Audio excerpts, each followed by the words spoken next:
हाँ भी, क्या हाल है? मेरा नाम है अलीज़र और आप देख रहे हैं मेरा ज़रनामा।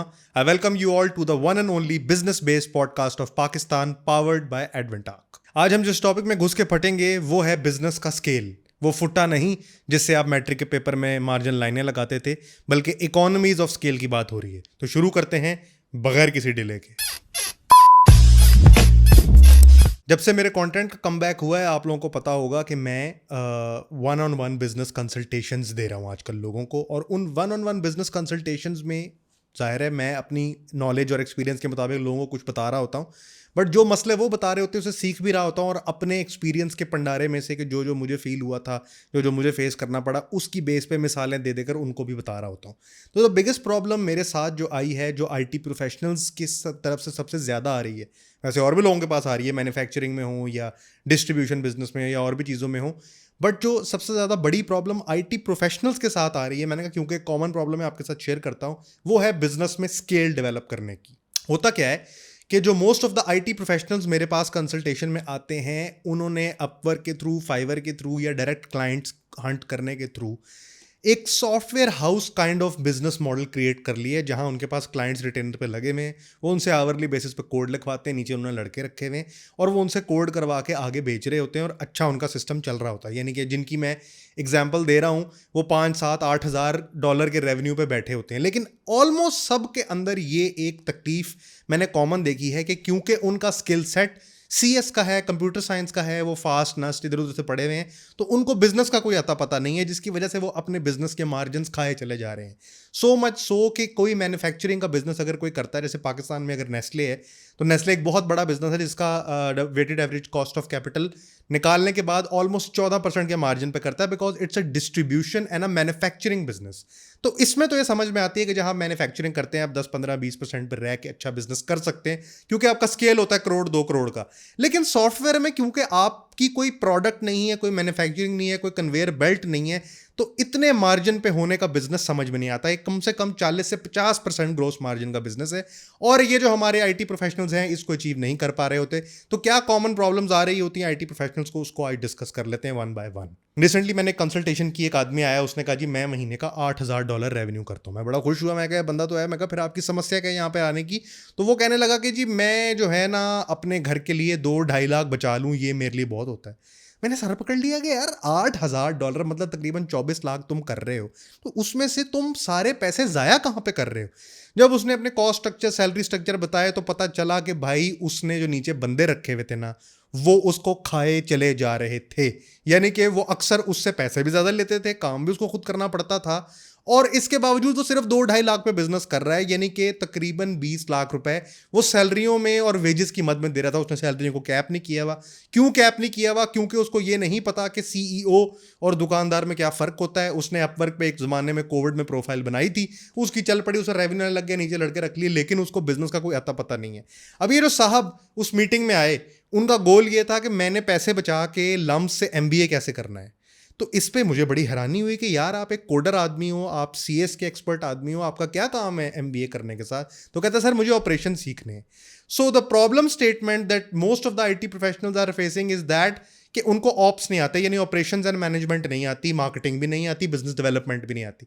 वो क्या कह रहा है कि मैंने MBA करना है, यानी कि ये तुम्हारी स्किल सेट है, कोडिंग, ये तुम्हारी स्किल सेट है। उस्मान फ्रॉम डेफ सिंह की भी यही स्किल सेट है, वर्ड सेंस की भी यही स्किल सेट होगी, ये तुम्हारी कोर है। तुम कह रहे हो मैं अपने आप को अपने कोर से अनलॉक करूं और उसके बाद 2 साल के लिए एक डिग्री करूं और डिग्री में जाके ऑप सीख के आके अप्लाई करूं, तो उतनी देर भैया ये जो आपकी कोडिंग है ये किसने चलानी है?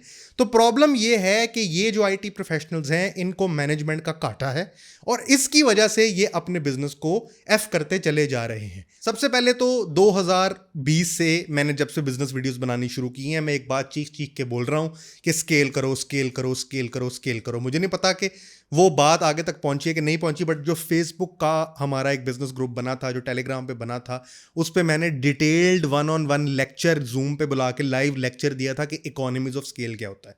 सो इकोनॉमीज ऑफ स्केल क्या होता है वो आपको समझाने लगा हूं। लेट सपोज कि टोयोटा है और टोयोटा ने एक फैक्ट्री लगाई है, ठीक है, एक फैक्ट्री लगी है 1 अरब की। अगर वो उस 1 अरब में से उसके अंदर उनकी फिक्स कॉस्ट इन्वेस्टमेंट हो गई। अब उस 1 अरब की फैक्ट्री में अगर वो एक गाड़ी बनाएंगे तो एक गाड़ी की कॉस्ट होगी 1 अरब। ऐसे ही है, क्योंकि एक गाड़ी प्रोड्यूस हो रही है उस 1 अरब की फैसिलिटी में से। लेकिन अगर उस जगह में से 1,000 गाड़ी प्रोड्यूस हो रही होगी तो 1 अरब 1,000 से डिवाइड हो जाएगा। सिमिलरली 1 लाख गाड़ी, 10 लाख गाड़ी, 1 करोड़ गाड़ी प्रोड्यूस हो रही होगी तो पर यूनिट कॉस्ट कम होती जाएगी। विच मीन्स कि जब आप इकोनॉमीज ऑफ स्केल की बात करते हैं, इकोनॉमी का मतलब है ऑप्टिमाइज करना और स्केल का मतलब, जब आप इकोनॉमीज ऑफ स्केल की बात करते हैं तो आपकी ओवरऑल कॉस्ट पर यूनिट पे कम होती चली जाती है। इसको बोलते हैं इकोनॉमीज ऑफ स्केल। इससे निकलती है यूनिट इकोनॉमिक्स। ये आपका एक मॉड्यूल या एक स्टैंडर्ड कीपिंग यूनिट जिसको SKU बोलते हैं, या आपका एक प्रोडक्ट जो है क्या वो प्रॉफिटेबल है या नहीं है। आपने अक्सर देखा होगा शार्क टैंक में जब कंपनियां आती हैं तो वो कहते हैं हम अभी प्रॉफिटेबल नहीं है। तो आप लोगों को सुनकर हैरानी होती होगी कि यार प्रॉफिटेबल नहीं है फिर भी इतनी वैल्यूएशन मांग रहे हैं, चक्कर क्या है। वो होता ये है कि वो ये कहते हैं कि अभी हमारी यूनिट इकोनॉमिक्स ऑप्टिमाइज्ड नहीं है, बट जब हमारा इतना नेटवर्क बन जाएगा, इतने कस्टमर हमारे बिजनेस में साइन अप हो जाएंगे, तो उस वक्त हमारी per unit cost, let suppose कि अगर हम फूड पांडा हैं और फूड पांडा ने एक बिल्डिंग ली हुई है रेंट पे जहां से वो सारे ऑपरेशंस मेंटेन करते हैं, उसका किराया 6 लाख है और शुरू में अभी 100 कस्टमर है तो 6 लाख 100 पे डिवाइड हो रहा है। लेकिन जब 6 लाख पे डिवाइड होगा तो 1 रुपए फी कस्टमर कॉस्ट आएगी। वो कहते हैं अभी हम प्रॉफिटेबल नहीं है, हम ग्रोस प्रॉफिट पॉजिटिव हो जाएंगे। तो सिमिलरली सबसे पहले आपने बिजनेस में ये देखना है कि आपकी यूनिट इकोनॉमिक्स तगड़ी है कि नहीं। अगर ऑन पेपर आपका बिजनेस प्लान कामयाब हो गया था, जो कि स्टेप 1 है, उसके बाद आप ये देखें कि क्या आप यूनिट इकोनॉमिक्स को प्रॉफिटेबल बना सकें। विच मीन्स कि अगर आप 1 घंटा अपना कोडिंग का बाहर US इंटरनेशनल मार्केट में बेच रहे हैं, तो 1 घंटा अगर आप $15 का बेच रहे हैं, तो क्या आप उस 1 घंटे से जो काम करवा रहे हैं लड़के से, क्या आप रेंट डाल के, बाकी कॉस्टिंग डाल के, अपने टाइम की कॉस्टिंग डाल के, क्या वो 12, 13, $10 में करवा पा रहे हैं जो आप 15 का बेच रहे हैं। ये ना हो कि आपने 15 का काम पकड़ा है, 13 में आप लड़के से काम करवा रहे हैं, आप समझ रहे हैं मेरी यूनिट इकोनॉमिक्स कामयाब है, लेकिन आपने ऑफिस भी लिया हुआ है, आपने जनरेटर भी लगाया हुआ है, आपको बिजली का बिल भी पड़ता है। तो आपकी यूनिट इकोनॉमिक्स सारी कॉस्टों को मिला के वो जो आपका 1 घंटा आपका स्टैंडर्ड कीपिंग यूनिट, जो आपके ब्लॉक्स है ना, सेलेबल ब्लॉक्स, आप ये देखें कि क्या वो प्रॉफिटेबल हैं। अगर आपका एक यूनिट प्रॉफिटेबल हो तब आप बिजनेस को स्केल करने की तरफ जा सकते हैं। अब 2 गलतियां यहां पे लोग करते हैं। पहला, मैं आपको एग्जांपल के थ्रू समझाता हूं कि एक है जी वकास बिरयानी, ठीक है, यूनिट इकोनॉमिक्स पे कामयाब तरीन बिजनेस है लेकिन स्केल्ड नहीं है, जगह उतने की उतनी रखी हुई है, लोग एट ए टाइम उतने ही बैठ सकते हैं, डिलीवरी का नेटवर्क उतना स्ट्रांग नहीं है as compare to savour pulao, जो कि एक पुलाव से शुरू हुआ। उनका यूनिट इकोनॉमिक्स कामयाब था, उन्होंने अपनी ब्रांचेस बनाई बड़ी बड़ी कि हर बंदा बैठ सके, डिलीवरी का नेटवर्क वास्ट कर दिया, मल्टीनेशनल चले गए।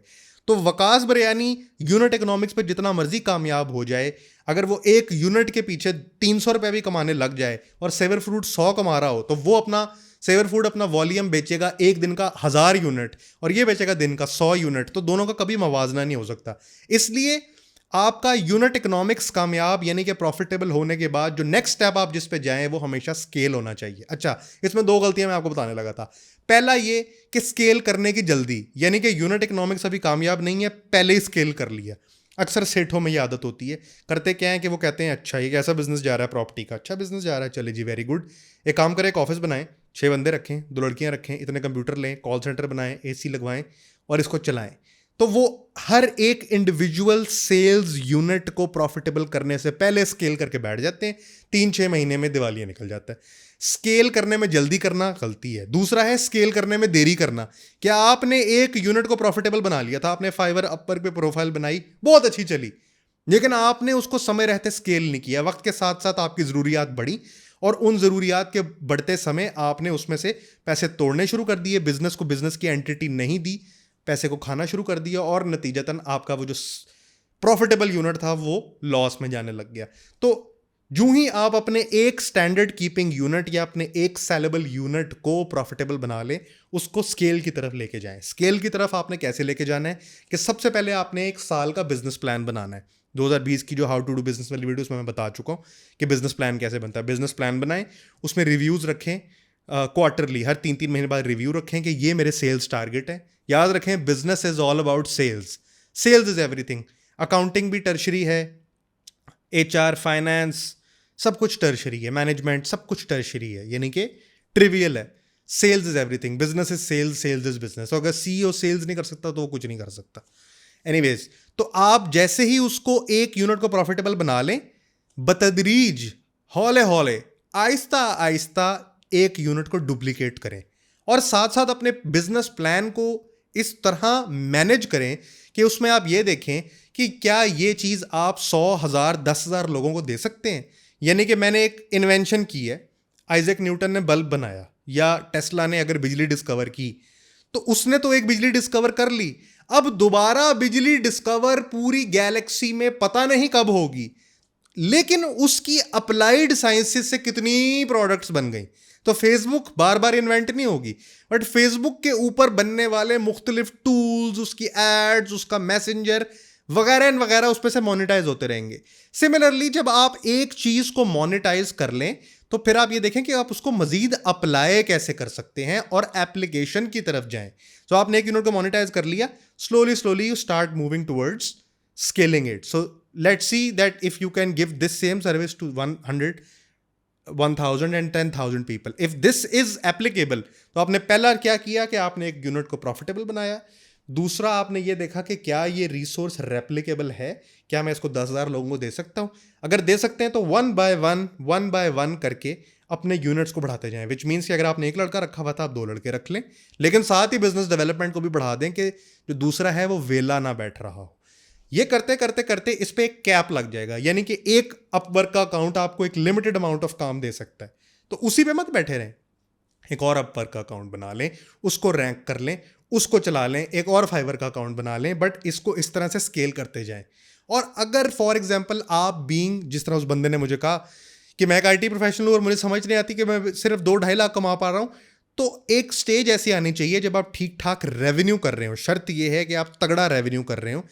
तगड़ा रेवेन्यू कर रहे होते हुए आप जाके खुद एक नया स्किल सीख के उसको अप्लाई करने की कोशिश ना करें एज एन IT प्रोफेशनल। आप भाई मैनेजमेंट की टीम हायर करें, एक CEO को हायर करें, एक ऑपरेशंस मैनेजर को हायर करें, एक वर्चुअल असिस्टेंट को हायर करें, और उनको बोलें कि आपके बिजनेस में पाबंदियां लगाएं, आपकी सैलरी को मेंटेन करें, आपका कैश फ्लो को मेंटेन करें, आपके लोगों से अपनी सेल्स रिपोर्ट दें। आप बीइंग एन कोडर कोड करें, आप टैब्स दबाएं, स्पेसेस दबाएं, सेमी कॉलन दबाएं, लोगों के कोड में गलतियां निकालें, उसको मजीद एफिशिएंट बनाएं। आपने अपना रोल डिसमेंटल करके उधर नहीं जाना। ये जिन लोगों को आप अपने आइडल समझते हैं ना, ये अपने रोल से कभी भी नहीं हटे। यानी कि स्टीव जॉब्स ने कभी खुद मोबाइल बनाने की कोशिश नहीं की, उसने हमेशा देख के एज अ कंज्यूमर कहा कि इसमें ये कर दो, बनाया वॉजनियाक नहीं है। सिमिलरली ईलॉन अगर इंजीनियर है तो उसने ये कभी नहीं किया कि यार मैं जो है ना स्टॉक्स मैनिपुलेशन जाऊं, उसने हमेशा पेप्सी से बंदे ही तोड़े हैं। तो बंदे लेकर आए अपनी कंपनी में, तो वो बंदा कहता है जी उसको सैलरी देनी पड़ेगी। मैंने कहा यार अगर तुम 16% पे काम कर रहे हो, तुम्हारा मार्जिन वो 40% पे ले जाता है और 5% बीच में से रख लेता है, तो तुम्हें तो डबल का फायदा ही होगा ना। ये क्या मेंटालिटी है कि you are very private about your organisation and you do not want big minds to come into your organisation and optimise it. That's nothing to do with your. अगर आप एज अ CEO सही decision making नहीं कर रहे, तो इसमें आपके business का कोई कसूर नहीं है। बाद में कल को आपका बिजनेस बड़ा नहीं बन रहा, तो इसमें बिजनेस का कोई कसूर नहीं है, कसूर CEO का है जिसने अपने बिजनेस को बड़ा बनने नहीं दिया और अपनी ज़रूरियात के मुताबिक बिजनेस की ग्रोथ को लेके चला है, बजाय इसके कि बिजनेस की अपनी एक ग्रोथ सेट करता। So as an IT professional आपको बिजनेस प्लान भी बनाना नहीं आता होगा, आपको प्रॉबेबली फोरकास्टिंग नहीं करनी आती होगी, आपको weighted average cost of capital नहीं निकालनी आती होगी, एंड मैनी अदर थिंग्स। आपको ये नहीं पता होगा कि प्रॉफिट क्या होता है, री इन्वेस्ट कितना होता है, कैश फ्लो क्या होता है, कंपनी अकाउंट कैसे खुलता है। वो सारा कुछ बिजनेस कंसल्टेशन में जो आता है उसको पता लग जाता है। अगर नहीं किसी को पता लग रहा तो वो गूगल कर ले, किसी लॉयर से बात कर ले, किसी अपने बिजनेस पढ़ने वाले दोस्त से कर ले जिन्हें वाकई बिजनेस पढ़िया होवे, कोई वेला ना होवे, तो उससे बात कर ले। मेरी कंसल्टेशन तो अवेलेबल है ही, वो मैं लोगों को देता हूँ, और कई IT प्रोफेशनल्स के बिजनेस को हम ऑप्टिमाइज कर चुके हैं। तो ये कुछ ऐसी बातें थी जो करंटली IT प्रोफेशनल्स के थ्रू, जिन लोगों को मैनेजमेंट का ABC भी नहीं आता, वो आके मेरे साथ करते हैं और एम करते हैं कि उनको अच्छे ऑपरेशंस करने आ जाएं। लेकिन उनको अच्छे ऑपरेशंस करने नहीं आएंगे क्योंकि उनकी ये सिफ्त ही नहीं है। अगर उनकी ये सिफ्त होती तो वो कोडर ना होते। बाय डिफॉल्ट एक अच्छा कोडर, एक अच्छा मैनेजर हो सकता है, लेकिन होता नहीं है। इसीलिए एक कोडिंग कंपनी या एक सॉफ्टवेयर कंपनी का CEO जो है, उसके नीचे ऑपरेशन मैनेजर बहुत तगड़ा होता है। तो आपका क्योंकि स्किल सेट नहीं है वो डेवलप करके अप्लाई करने में जब तक आप करेंगे आप वापस आएंगे आपकी अपवर्क की प्रोफाइल डी रैंक हुई होगी। तो अपना आउटसोर्स करें, सीक हेल्प, अगर कोई पैसे भी खर्च करने पड़े तो तकलीफ में ना आए, और दुकानदार से सीईओ की तरफ की जर्नी शुरू करें। अब ये बहुत लेट बात है कि आप $8,000 भी कमा के ना इंजॉय नहीं कर रहे और आपके पास एक सादी मोटरसाइकिल है 70, इसकी आपको पता ही है एक साइड के टापे में टूल किट है नहीं, दूसरा टापा टूटा हुआ है, किक वेल्ड कराई हुई है और बाइक रिजर्व पे है। इतने पैसे कमाने के बाद भी आप ये डिजर्व नहीं करते। ये थी जी आज की वीडियो कि यूनिट इकोनॉमिक्स क्या होती है, उसके बाद इकोनॉमीज ऑफ स्केल क्या होता है और किस वक्त स्केल करना चाहिए, कैसे करना चाहिए, बिजनेस के रोल्स गोल्स एंड केपीआईज कैसे सेट करने चाहिए, ये सारा कुछ मैंने आपको बता दिया है। अगर आपका कोई सवाल हो तो आप मुझे इंस्टाग्राम या व्हाट्सएप पे पूछ सकते हैं, नीचे उन सब के लिंक्स आ रहे हैं। और ये वीडियोस आपको कैसी लग रही है अपना फीडबैक देके ज़रूर बताएं। कम व्यूज़ से मैं बिल्कुल परेशान नहीं हूँ क्योंकि ये अकल का इस्तेमाल है इस कंटेंट में, और मुझे पता है कि अकल वाले लोग दुनिया में कम होते हैं। मैं आज भी वॉकी टॉकी की एपिसोड करूँ तो मिलियन पे जाएगी, लेकिन मुझे उसका कोई भार नहीं है। मैं 10,000 15,000 पे खुश हूँ। हाँ, अगर आपको लगता है कि आप इन वीडियो से आपको फ़ायदा हो रहा है तो कमेंट करके ज़रूर बताएं, क्योंकि मुझे आपका फीडबैक मिले, और अपने दोस्तों के साथ शेयर करें जो एक्चुअली इनसे फ़ायदा ले सकते हो।